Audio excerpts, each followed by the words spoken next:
Johnny! I'll be back. And you will know my name is the Lord. I'm walking here. I'm walking here. I'm sorry, Dave. I'm afraid I can't do that. Groovy. Welcome to Box Office Pulp, your one-stop podcast for movies, madness, and moxie. And today, add Minnie to that because I'm Mike, and I'm here alone. Which, as we know, denotes a little Mises-sized niblet of a bop. But before we get started, look, I'm not usually one to support big dairy. I believe I have made my case on this podcast at some point that dairy is bullshit propaganda, but that is mostly on milk. No one can or shall ever deny the deliciousness of cheese. I'm Italian, after all. I will most likely die due to mozzarella stuffing my arteries. Which brings us to today's film, Mad Heidi. I swear that transition made sense. I just more wanted to clear up my stance on dairy in case I run for office in the future.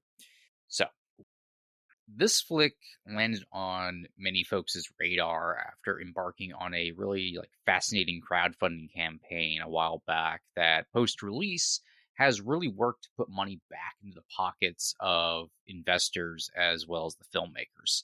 And I really wanted to give a shout out up front to that style because of how easy it would have been to do traditional crowdfunding off the back of the original concept trailer that came out a while ago that really blew up. And I mean, it featured Death by Toblerone. They would have easily gotten their money the traditional Kickstarter way as well. But Mad Heidi went out of its way to embark on a new model of crowdfunding. And not only did it pay off to a kick-ass movie, but it looks fucking great, and it proves you can do that.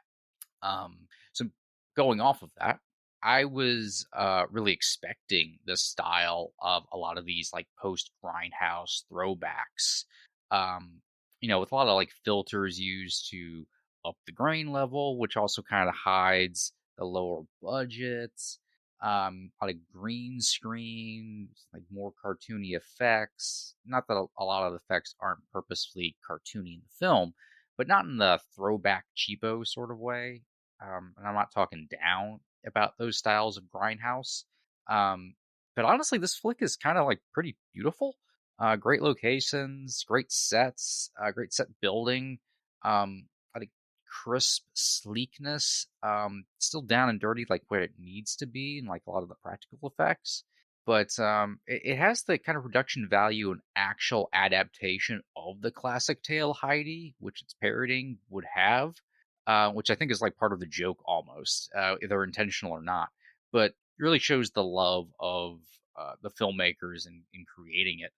And I don't really want to talk a lot about the plot because it's honestly just better to let the movie take you for a ride when you see it, if you haven't already. It's more the feeling the film radiates I want to discuss and sell you on. And, maybe if I sell you on it hard enough, they'll, send me a free Blu-ray. I'm kidding. No one would ever give me anything. So the best way I can describe this is it's as if Danger 5 and Hobo with a Shotgun fucked. Feel free to put that on a poster. You don't even have to quote me. The unadulterated absurdity permeating every square inch, every square second, millisecond of screen time is to be applauded.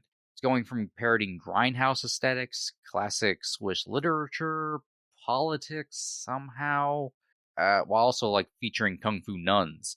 But it's the absurdness. But what really nails me down, it nails me down for any film of this type, is the earnestness of the absurdity.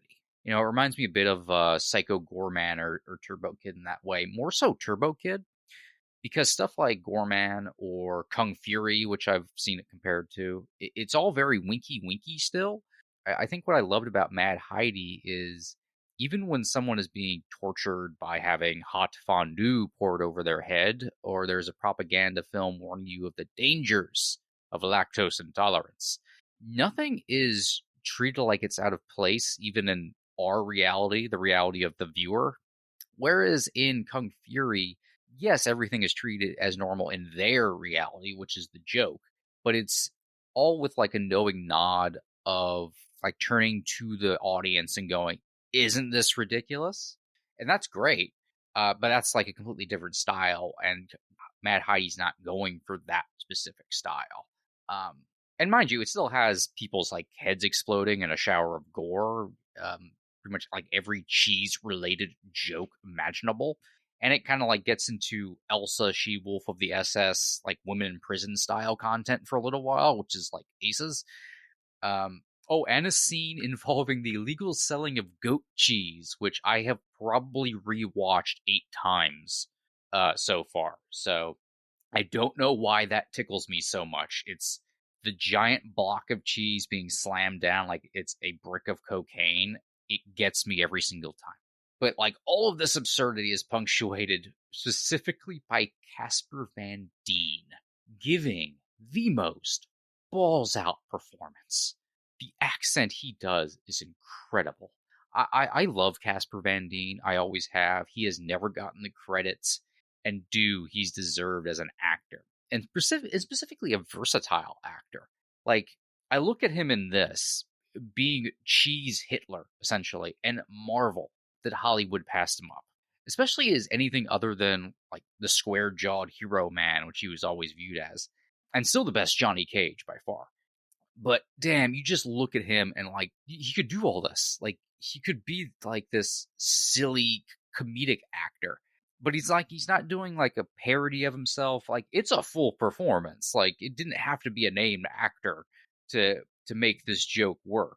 I think that's what's so great about it. Like, it doesn't feel like stunt casting. Like, yes, you get the amazing joke of the credit as Casper Van Dien as the president of Switzerland, which is the joke. But also, he's not doing like, hey, I'm Casper Van Dien doing a silly character. And that's what's like, at least for me, that's what's so great about it. But all the performances across the board are kind of like that. Like, they're all just great. Everyone was super game for what it is, and being like that level of earnestness and seriousness with like that hint of absurdity. But the lead, Alice Lucy, like, she had an exceptionally tough job in needing to both be off the wall when Heidi transforms into the titular Mad Heidi, complete with like battle armor and shit, but also be, once again, earnest in keeping some sort of moral center, if the film has a moral center, as a gooey, cheesy center. But I mean by that is, when it comes to film or like any kind of literature, there's beauty in absurdity. I know that maybe sounds a little bit ridiculous. I'm talking about Mad Heidi here. You look at the poster, but I think people overlook absurd films like this when it comes to nuts and bolts creation. And I get really interested in that when it comes to the absurd. Because it's way easier to make something very self-serious and part of everyday reality. But holding together something bursting at the seams with bug nuts crazy until you meet that finish line is way more difficult. You know who wrote a ton of absurdist stories? Shakespeare. Shit is part of the fabric of storytelling, and it is difficult to pull off well. So yes, it's a lot of fun.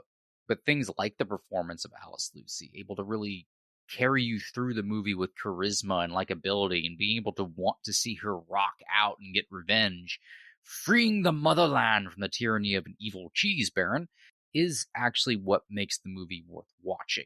Otherwise, it is just a really fun concept trailer stretched to an hour and 30 minutes. And it's not that. It's more than that. It's more than the sum of that. Its absurdity is its beauty. And the expertise in the execution of that absurdity is what keeps you watching. Saying all that, cheese zombies.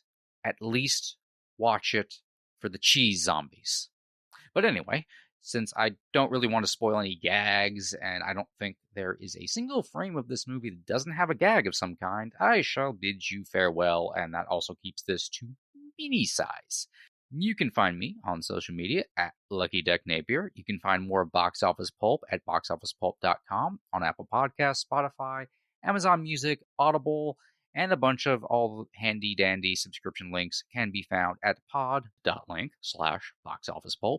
If you like this show, would be greatly appreciated if you could rate and review us wherever you listen to your podcast. And please tell me what you think of Mad Heidi, either on my personal accounts or at Box Office Pulp on all social media.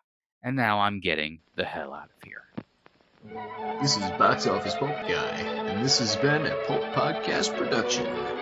Now please, please, please, put a gun in my mouth and pull the trigger and say goodnight.